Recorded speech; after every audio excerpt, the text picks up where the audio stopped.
Maayong adlaw kanyang tanan mga ka-ministry. Malipayon ta og atong pasalamatan ang Ginoo sa iya gayud nga kaayo. Uban ang gasa sa kinabuhi nga ato gayud nga nabatnan. I know nga kitang tanan mapasalamaton kay ngano man hangtod karon buhi ta. By the way, karon nagbiyahe ta alang sa ato gayud nga espesyal nga appointment ngadto sa Mialin diri sa Oroqueta, Misamis Occidental. Natay pagabuhaton gayud nga activity. And kini nga activity usa kini ka pinasahi sa kinabuhi sa tawo. Karon nga gibiyahe ang nindot kaayo nga dalan paingon sa Mialin. By the way, ang Mialin mo ni ang tiil paingon dito sa Sibukal nga mao na ang dalan paingon po sa Mount Malindang sa Lake Duminagat, no? So nindot yang palibot simentado na ang dalan, and of course pagkabugnaw kayo sa hangin.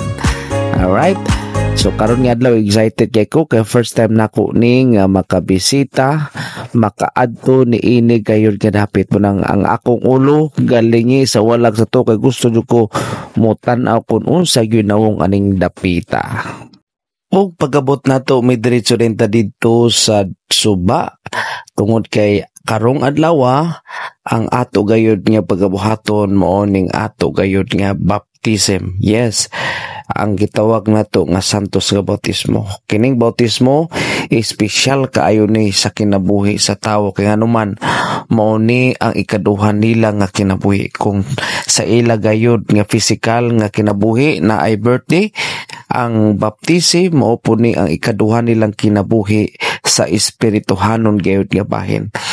O mauni ang usa ka buluhaton nga din ang tawo magbaton gayud sa kabag-uhan sa iya gayud nga kinabuhi pinaagi sa pagsunod sa ato gayud nga Ginoo si Kristo Jesus.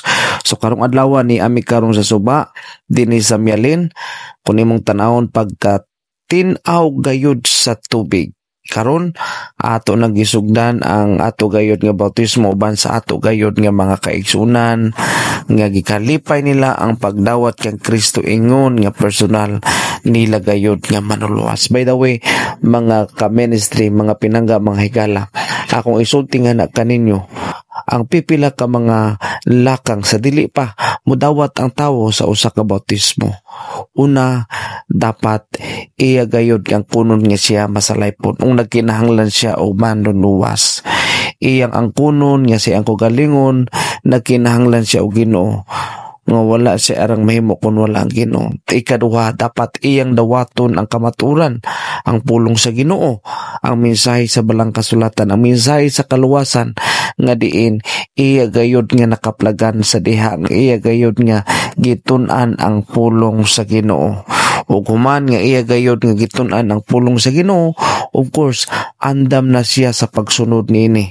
Ug tungod sa iyang pagsunod, iyang naangkon ang kagawasan, ang kalipay diha sa ato gayud nga Ginoo. Ingon nga mauni ang nagatud nga to siyang kinabuhi sa kabaguan o pagsunod kang Kristo, ingon nga iyang personal nga manuluwas. Mga higala, mga ka-ministry, ang bautismo dili nimo ang katapusan. Nga maingon ta nga human sa bautismo okay na ka, pwede na ka makasala, pwede na ta magpadayon sa ato kay kalibutan nga buhat. Dili na mao, dili na insakto. Ang bautismo sinugdanan lang ni siya sa imong tinuod gayud nga kinabuhi, sa imong committed nga Kristiyanismo nga kinabuhi diha sa ato gayud nga pagpangalagad sa Ginoo.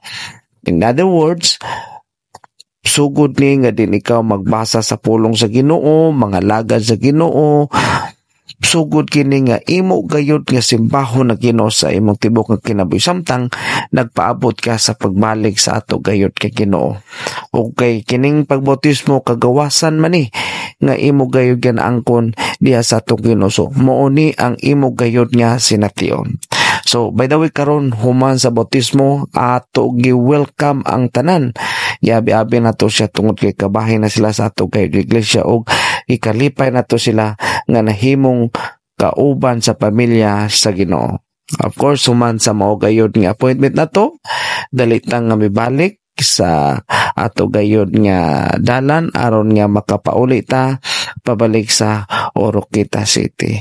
Pagkanindot gayud sa experience nako aside sa nindot kayo nga ambience, bugnaw kayo nga tubig, grabe ka maka-unwinding kaayo gayud nga dapit nga nindot kayo nga imo gayud nga alagaran. So salamat kayo mga ka-ministry sa inyo gayud nga pagsubaybay sa ato gayud nga ministry, sa ato gayud nga activity. Please like, share o comment sa ato gayud nga mga videos para daghan pa ta nga panlanginan. Of course, malipay po ta nga daghan pa ta og mabuhat nga content tungod kay kamo nagasuportan ni. Salamat kaninyong tanan.